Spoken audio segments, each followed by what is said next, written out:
Mendengar kata perang, mungkin kita masih ingat dalam pikiran kita peristiwa Perang Dunia II, yang mana perang ini melibatkan banyak negara, bahkan hampir semua negara ikut serta dalam perang paling bersejarah yang pernah ada dalam muka bumi ini. Perang Dunia II merupakan perang kelanjutan dari Perang Dunia I yang terjadi dan berakhir beberapa tahun setelahnya. Perang ini membawa banyak pengaruh yang sangat luas, sekaligus mengakhiri konflik berkepanjangan di negara-negara Eropa. Selain itu juga, Perang Dunia II membawa begitu banyak perubahan dalam dinamika politik internasional dan melahirkan banyak pemikiran organisasi internasional, hingga merubah cara berpolitik dunia. Meskipun demikian, Perang Dunia II mengakibatkan kehancuran yang begitu luas di semua negara dan menimbulkan kerugian yang besar sekaligus jumlah korban tewas yang begitu banyak. Dalam peristiwa Perang Dunia II, ini bisa dikatakan peristiwa paling berdarah yang pernah terjadi di muka bumi ini. Mungkin bagi kita di Indonesia, Perang Dunia II adalah suatu perang yang terjadi jauh di luar sana dan kurang berdampak signifikan bagi kita. Anggapan ini bisa jadi muncul karena kita merasa bahwa Indonesia saat itu sama sekali tidak angkat senjata dan ikut berperang. Pada periode 1941 sampai 1945, Indonesia masih berjuang melawan penjajahan.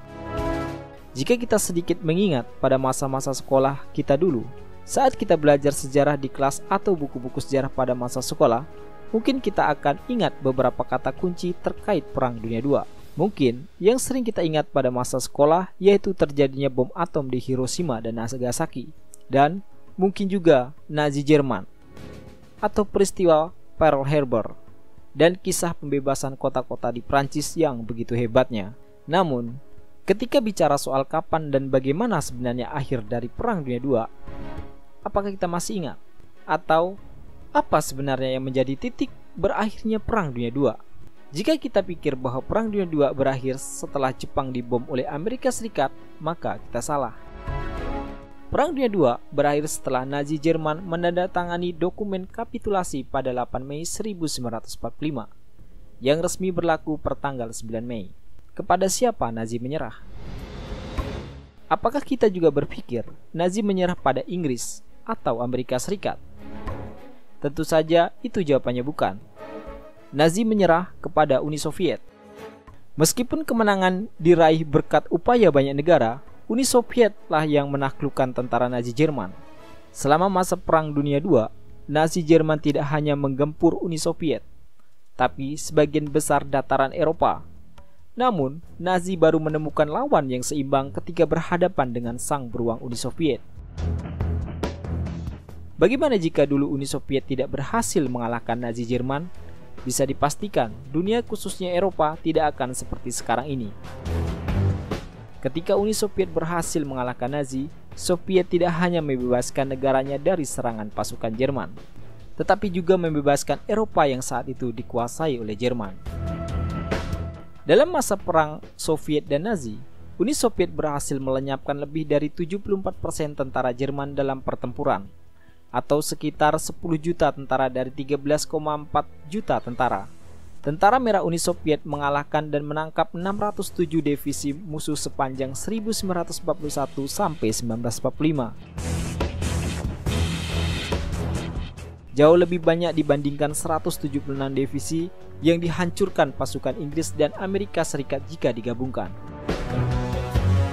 Selain itu, kerugian materi yang harus ditanggung Uni Soviet selama perang mencapai 2,5 triliun ruble atau sekitar 472 miliar dolar Amerika Serikat dalam estimasi nilai mata uang sebelum terjadinya perang. Selain itu juga, jutaan tentara warga Soviet harus meregang nyawa. Menurut para sejarah, jika Nazi mampu mengalahkan Soviet pada masa itu, bisa dipastikan Jerman Nazi akan menjadi kekuatan superpower di dunia. Mungkin akan sulit dikalahkan oleh negara manapun. Karena pada masa itu Jerman Nazi sudah mampu mengembangkan teknologi canggih dan modern. Dengan satu contoh, Jerman Nazi pada masa itu sudah mampu mengembangkan roket yang mana sekarang menjadi senjata andalan negara modern pada saat ini. Selain itu juga, pesawat siluman pertama pun sudah ditemukan. Tetapi, teknologi Nazi ini terbentur dengan sumber daya yang kurang memadai, sehingga memerlukan wilayah baru yang kaya akan sumber daya. Dan waktu itu Jerman Nazi menginginkan Uni Soviet sebagai lahan baru untuk warga Jerman. Mungkin sejarah ini seringkali terlupakan bagi kita. Bahkan di pendidikan formal mungkin tidak pernah diterangkan secara rinci, atau karena menyangkut ideologi komunis yang dianut Soviet.